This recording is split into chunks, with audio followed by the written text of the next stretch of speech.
বাংলাদেশের জাতির জনক বঙ্গবন্ধু শেখ মুজিবুর রহমান। তার জন্ম 1920 খ্রিস্টাব্দে 17 মার্চ ফরিদপুর জেলার টঙ্গিপাড়া গ্রামে। তার পিতার নাম লুৎফর রহমান।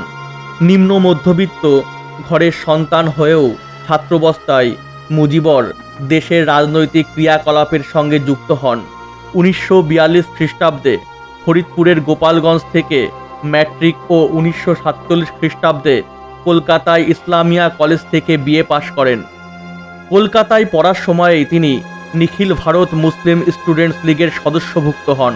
সেই সময় কলকাতায় ছাত্র নেতাদের মধ্যে চট্টগ্রামের ফজলুল কাদের চৌধুরী, কাজী আহমদ কামাল ও মহির উদ্দিন আরও অনেকে ছিলেন শেখ মুজিবুর রহমানের প্রধান সঙ্গী। 1943 খ্রিস্টাব্দে তিনি অবিভক্ত বাংলাদেশের মুসলিম লীগের কাউন্সিলর নির্বাচিত হন।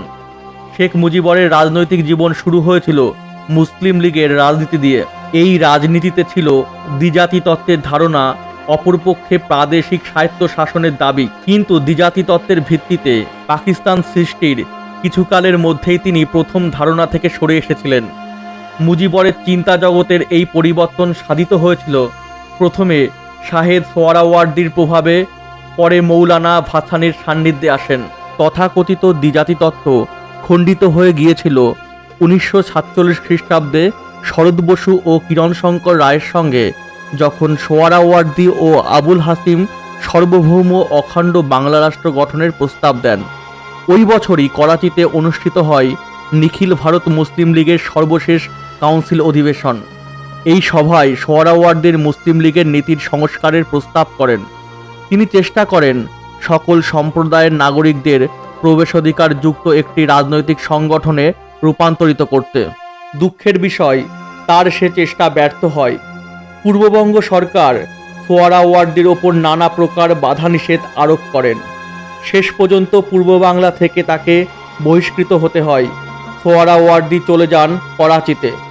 প্রাদেশিক স্বায়ত্ত শাসনের ওপর জোর দিয়েছিলেন মৌলানা ভাসানী। এই প্রশ্নেই তার সঙ্গে সোহরাওয়ার্দীর মতভেদ হয় পড়ে। তখন সোহরাওয়ার্দী পাকিস্তানের প্রধানমন্ত্রী। তার ইঙ্গো মার্কিন ঘেঁষা পররাষ্ট্রনীতির জন্যই তীব্র বিরোধিতার সম্মুখীন হতে হয়েছিল। এর ফলে আওয়ামী লীগের ভাঙন অনিবার্য হয়ে ওঠে। ভাসানী দল থেকে বেরিয়ে এসে গঠন করেন ন্যাশনাল আওয়ামী পার্টি। স্বায়ত্ত শাসনের প্রশ্নে মুজিব ছিলেন মৌলানা ভাসানীর অনুসারী। তিনি দলত্যাগ না করে সোহরাওয়ার্দীর নেতৃত্বাধীন আওয়ামী লীগে সাধারণ সম্পাদক হয়ে থেকে যান।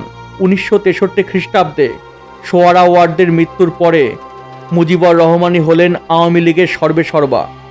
এবারে স্বায়ত্ত শাসনের দাবিতে তিনি হয়ে উঠলেন ভাসানীর চাইতেও সোচ্চার। তারই চূড়ান্ত প্রকাশ ঘটে 1966 খ্রিস্টাব্দে উত্থাপিত 6 দফা কর্মসূচির মধ্যে। মুজিবের 6 দফা ঘোষণা বাঙালিকে নবচেতনায় উদ্বুদ্ধ করে তোলে। মুজিবুর রহমানের মতে 6 দফা ছিল বাঙালির মুক্তির জাতীয় সনদ। ইতিপূর্বে 1952 খ্রিস্টাব্দে ভাষা আন্দোলনে অংশগ্রহণের অপরাধে প্রায় 2.5 বছর কারাদণ্ড ভোগ করতে হয়েছিল মুজিবকে। এছাড়া 1954 খ্রিস্টাব্দে পূর্ব পাকিস্তানের যুক্তফ্রন্ট মন্ত্রিসভা ভেঙে গেলে বহু রাজনৈতিক কর্মীর সঙ্গে তিনিও গ্রেপ্তার হন। 1958 খ্রিস্টাব্দে আইয়ুব খান পাকিস্তানের ক্ষমতা দখল করলে বহুবার মুজিবকে কারাদণ্ড ভোগ করতে হয়েছিল। তাই কারাবরণ মুজিবের কাছে নতুন কিছু ছিল না। কিন্তু 6 দফা কর্মসূচি উত্থাপনের পরে তাকে যেভাবে নিগৃহীত হতে হয়েছিল তার কোনো তুলনা হয় না। সারা পূর্ব পাকিস্তান জুড়ে সেই সময় মুজিব ঘুরে ঘুরে জনসাধারণের 6 দফা কর্মসূচি বুঝিয়েছেন। কিন্তু যেখানে যেখানে তিনি সভা করেছেন সেখানেই সরকার তার বিরুদ্ধে মামলা করেছে, তাকে গ্রেপ্তার করা হয়েছে। কখনো যশোর থেকে, তো কখনো দুদিন বাদে সিলেট কিংবা ঢাকা থেকে, পরদিন চট্টগ্রাম থেকে। এভাবে বারবার গ্রেপ্তার করে তাকে কারাগারে দেওয়া হয়েছে। আদালতের আদেশে ছাড়া পেয়েছেন, কিন্তু পরে পরেই আবার অন্য মামলায় তিনি গ্রেপ্তারও হয়েছেন। সরকার এভাবে চেষ্টা চালিয়ে গেছে মুজিবকে জনসাধারণের কাছ থেকে সরিয়ে রাখতে। কিন্তু এই হয়রানির খেলায় সম্ভবত পাকিস্তান সরকার একসময় স্বয়ং হয়রান হয়ে পড়েছিল। তাই মুজিবকে আটক করবার নতুন এক চাল চালালো। দাঁড় করিয়ে দিল মুজিবুর রহমানের বিরুদ্ধে আগরতলা ষড়যন্ত্র মামলা। রাষ্ট্রদ্রোহের অপরাধে মুজিবকে দাঁড় করানো হলো 1 নম্বর আসামি হিসাবে। 1968 খ্রিস্টাব্দে এই মিথ্যা মামলায় জড়িয়ে প্রেসিডেন্ট আইয়ুব মুজিবকে কুর্মিটোলায় মিলিটারি জেলে বন্দি করে রেখেছিলেন। পরের বছরেই অবশ্য ছাড়া পেলেন মুজিব। মুক্তি লাভের পরে 1969 খ্রিস্টাব্দে ঢাকায় মুজিবকে যে সম্বর্ধনা দেওয়া হয়, সেখানেই তাকে আনুষ্ঠানিকভাবে বঙ্গবন্ধু আখ্যায় ভূষিত করা হয়। এই সময় থেকেই মুজিব হয়ে ওঠেন পূর্ব বাংলার অবিসংবাদিত নেতা। 1969 খ্রিস্টাব্দে মুজিবুর রহমান কিছুদিনের জন্য লন্ডন যান। পরে গোলটেবিল বৈঠক রাওয়ালপিন্ডিতে উপস্থিত থাকেন। ওই বছরেই গণ আন্দোলনের চাপে আইয়ুব খানের পতন ঘটে। পাকিস্তানের ক্ষমতায় আসেন ইয়াহিয়া খান। 1969 খ্রিস্টাব্দে আওয়ামী লীগের কর্মসূচিতে সমাজতান্ত্রিক সমাজ ব্যবস্থা প্রতিষ্ঠার লক্ষ্য ঘোষিত হয়। ইতিমধ্যেই গণতান্ত্রিক আন্দোলনের মধ্যে দিয়ে সমাজতান্ত্রিক ও জাতীয়তাবাদী ধারার রাজনীতি কাজের মধ্যে দিয়ে কাছাকাছি এসেছিল। এবারে সেই সম্পর্কে আরও সন্নিকট হবার বাতাবরণ তৈরি হলো। 1970 খ্রিস্টাব্দে সমগ্র পাকিস্তানে সাধারণ নির্বাচন অনুষ্ঠিত হলো। নির্বাচনে আওয়ামী লীগ সংখ্যাগরিষ্ঠ দল হিসাবে জয়লাভ করে। এই বিজয় দলের নেতা ছিলেন মুজিব। পাকিস্তানে দেশব্যাপী সাধারণ নির্বাচন হয়েছিল 1970 খ্রিস্টাব্দে প্রথমবার। নির্বাচনের আগে ভাসানী দেশের অখণ্ডতা বজায় রাখার আহ্বান জানিয়ে ভাগের আগে জাতের দাবি উত্থাপন করলেন, কিন্তু তার ডাকে মানুষ সাড়া দেয়নি। এই নির্বাচনে দেশের মানুষ যেভাবে আওয়ামী লীগকে সমর্থন দেয় তা সংসদীয় ইতিহাসে এক বিরল ঘটনা। মহিলা আসনসহ জাতীয় পরিষদে 169টি আসনের মধ্যে 167টি এবং প্রাদেশিক পরিষদে 310টি আসনের মধ্যে 298টি আসন লাভ করেছিল আওয়ামী লীগ। নির্বাচিত সদস্যরা প্রকাশ্যে শপথ নেন এই 6 দফার ভিত্তিতেই পাকিস্তানের সংবিধান রচনা করবেন। ভাসানী আরও এক ধাপ এগিয়ে যান। তিনি স্বাধীন পূর্ব পাকিস্তানের জন্য সংগ্রামের আহ্বান জানান। পশ্চিম পাকিস্তানে সংখ্যাগরিষ্ঠতা পেয়েছিলেন জুলফিকার আলী ভুট্টো, কিন্তু পরিষদে সংখ্যালঘু হয়েও তিনি দাবি জানালেন তার দলের সম্মতি ছাড়া কোনো সংবিধান রচিত হতে পারবে না। ভুট্টো কৌশলী নিজের পক্ষে সমর্থন আদায় করলেন। উচ্চ পর্যায়ের সামরিক অফিসারদের স্বয়ং রাষ্ট্রপতি ও সামরিক আইন প্রশাসক ভুট্টোর সঙ্গে একমত হলে জাতীয় পরিষদের আহুত অধিবেশন রাষ্ট্রপতি স্থগিত করলেন। ফলে সংঘাত অনিবার্য হয়ে দাঁড়ালো। রাষ্ট্রপতি ঘোষণার বিরুদ্ধে মুজিবের নেতৃত্বে 1971 খ্রিস্টাব্দে 1 মার্চ থেকে 6 মার্চ পর্যন্ত ব্যাপক গণবিক্ষোভ চলে পূর্ব পাকিস্তানে। 25 মার্চ পর্যন্ত যে অসহযোগ আন্দোলন চলে তার নজির পৃথিবীর ইতিহাসে বিরল। মার্চ মাসের 7 তারিখ এক জনসভায় মুজিব ঘোষণা করলেন, এবারের সংগ্রাম মুক্তির সংগ্রাম, এবারের সংগ্রাম স্বাধীনতার সংগ্রাম। এই ঐতিহাসিক ভাষণে মুজিব প্রকৃতপক্ষে স্বাধীনতার ঘোষণাই জানিয়েছিলেন, তবে সংসদীয় রাজনীতির সীমাবদ্ধতা তিনি ভঙ্গ করেননি। পূর্ণ স্বাধীনতার আনুষ্ঠানিক ঘোষণা থেকে বিরত ছিলেন। এই ঘোষণার পর থেকে ক্যান্টনমেন্ট ও গভর্নর ভবনের বাইরে পূর্ব পাকিস্তানের কোথাও পাকিস্তানের পতাকা ওড়েনি। জঙ্গিশাহির হুমকির জবাবে 1971 খ্রিস্টাব্দে 15 মার্চ মুজিব একটি ঘোষণা দ্বারা পূর্ব পাকিস্তানের পূর্ণ শাসনভার নিজের হাতে গ্রহণ করেন। বাংলাদেশের জনগণের মুক্তির উদ্দেশ্যেই তার এই কাজ প্রতিফলিত হয়। পরদিন থেকেই দেশ জুড়ে শুরু হয় নির্মম জঙ্গি নিষ্পেষণ। 25 মার্চ রাত্রে পাকিস্তান সেনাবাহিনী সর্বশক্তি নিয়ে ঝাঁপিয়ে পড়েছিল নিরস্ত্র জনসাধারণের উপরে। সম্ভবত তার আগেই মুজিব আনুষ্ঠানিক স্বাধীনতা ঘোষণা করেছিলেন, কিংবা সেই ঘোষণা তার নামে 26 মার্চ প্রচারিত হয়েছিল।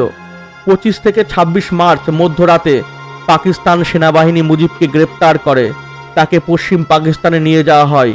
বলা চলে ওই তারিখেই জন্ম নিয়েছিল নতুন এক জাতি। পশ্চিম পাকিস্তানে শুরু হয়েছিল মুজিবের প্রহসনমূলক বিচারের আয়োজন। যে জেলে তাকে বন্দি করে রাখা হয়েছিল তার চোখের সামনেই তার কবর খনন করা হয়। কিন্তু শেষ পর্যন্ত বহু অত্যাচার, অসংখ্য হত্যার পর মুজিবের নেতৃত্বে স্বাধীনতা সংগ্রাম সাফল্যমণ্ডিত হয় এবং বাংলাদেশ সার্বভৌম রাষ্ট্রের উদ্ভব হয় 1971 খ্রিস্টাব্দের 16 ডিসেম্বর। তবে বাংলাদেশের মুক্তিযুদ্ধ চূড়ান্ত সাফল্য লাভ করেছিল ভারতের প্রত্যক্ষ সাহায্যে। এরপরেই পাকিস্তান জেনারেল ইয়াহিয়াকে সরিয়ে ভুট্টো রাষ্ট্রপতির আসন দখল করেন।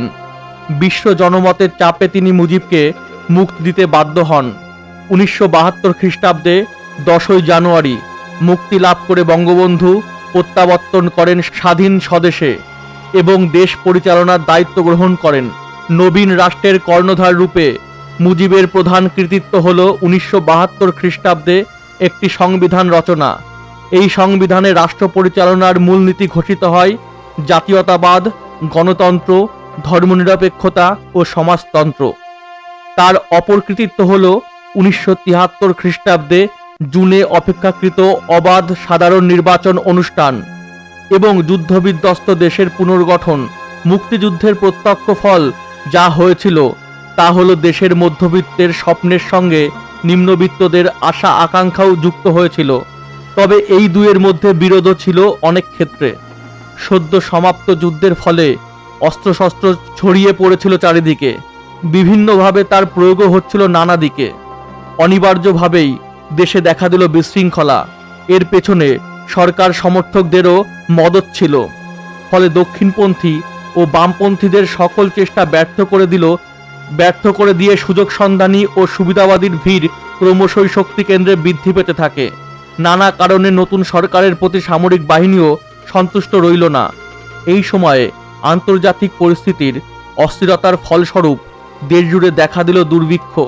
1974 খ্রিস্টাব্দে ডিসেম্বরে শেখ মুজিবুর রহমান সংবিধানের 4র্থ সংশোধনীর মাধ্যমে একদলীয় ও রাষ্ট্রপতির সরকার পদ্ধতি প্রবর্তন করলেন। এই ব্যবস্থার ফলে অবশ্য মুজিবের বাড়তি কোনো ক্ষমতা বৃদ্ধি হয়নি, কেননা জাতীয় পরিষদের নিরঙ্কুশ কৃতিত্ব তারই ছিল। দলে তিনি ছিলেন অপ্রতিদ্বন্দ্বী। তবে এই ব্যবস্থার দ্বারা যে গণতান্ত্রিক পদ্ধতির জন্য তিনি এতকাল সংগ্রাম করেছেন সেই পথ থেকে সরে এলেন। রাষ্ট্রপতির দায়িত্ব নেবার পরেই সামরিক ও বেসামরিক কর্মকর্তাদের তিনি রাজনীতিতে নিয়ে এলেন। 1975 খ্রিস্টাব্দে 15ই আগস্ট কিছু সংখ্যক প্রাক্তন ও কর্মরত সামরিক কর্মকর্তার হাতে বঙ্গবন্ধু সপরিবারে নিহত হলেন। নৃশংস ছিল এই হত্যাকাণ্ড। শুধু বঙ্গবন্ধু নয়, তার স্ত্রী, তার পুত্রদের সঙ্গে পুত্রবধূরা, আত্মীয় স্বজন সহ বাড়িতে উপস্থিত দলের কতিপয় কর্মী, ঘাতকরা কাউকেই রেহাই দেয়নি। দীর্ঘ 24 বছরের সংগ্রামের মধ্যে দিয়ে জন্ম হয়েছিল বাংলাদেশের, আর শেখ মুজিব ছিলেন এই সংগ্রামের অবিসংবাদিত নেতা। বাংলাদেশের জনক হয়েই তিনি বাঙালির হৃদয়ে চিরস্মরণীয় হয়ে থাকবেন। 1995 খ্রিস্টাব্দে বঙ্গবন্ধু মেমোরিয়াল ট্রাস্টের উদ্যোগে বাংলাদেশের জাতির জনক বঙ্গবন্ধু শেখ মুজিবুর রহমান মেমোরিয়াল জাদুঘর প্রতিষ্ঠিত হয়েছে ঢাকার ধানমন্ডি আবাসিক এলাকায়। বঙ্গবন্ধুর বাসভবনটি বঙ্গবন্ধু শেখ মুজিবুর রহমান স্মৃতি জাদুঘর রূপে রূপান্তরিত হয়েছে। বঙ্গবন্ধুর স্ত্রী বেগম ফজিলাতুন্নেসার ঐকান্তিক প্রচেষ্টায় 1961 খ্রিস্টাব্দে নির্মিত হয়েছিল এই বাড়ি। ওই বছরই 1 অক্টোবর বঙ্গবন্ধু সপরিবারে এই বাড়িতে বসবাস করতে আসেন। তখন থেকে এই বাড়িটি হয়ে উঠেছিল বাংলাদেশের রাজনীতির কেন্দ্রস্থল। দেশের ও বিদেশের বহু রাজনৈতিক ব্যক্তিত্ব এবং জ্ঞানীগুণী মনীষীজনের আগমন ঘটেছিল এই বাড়িতে। 1962 খ্রিস্টাব্দে আইয়ুব বিরোধী আন্দোলনের পরিকল্পনা, 1966 খ্রিস্টাব্দে ঐতিহাসিক 6 দফা আন্দোলন, 1968 থেকে 69 খ্রিস্টাব্দে মহান গণ অভ্যুত্থান এই বাড়ি থেকেই উৎসারিত। এই বাড়ি থেকেই পরিচালিত হয়েছিল 1970 খ্রিস্টাব্দের ঐতিহাসিক সফল নির্বাচন। পাকিস্তানি শাসকরা 1962 খ্রিস্টাব্দ থেকে 1966 খ্রিস্টাব্দ পর্যন্ত অসংখ্যবার এই বাড়ি থেকেই বঙ্গবন্ধুকে গ্রেপ্তার করেছে।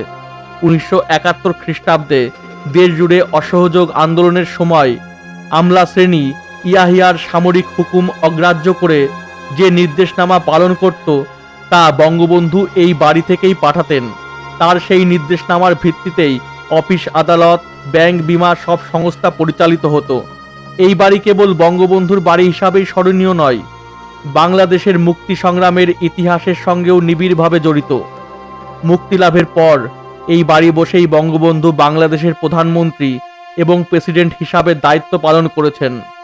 প্রেসিডেন্টের দায়িত্ব থাকার সময়েই 1975 খ্রিস্টাব্দে 15ই আগস্ট স্বাধীনতা বিরোধী ঘাতক চক্রের হাতে বঙ্গবন্ধু এই বাড়িতেই সপরিবারে নিহত হয়েছিলেন।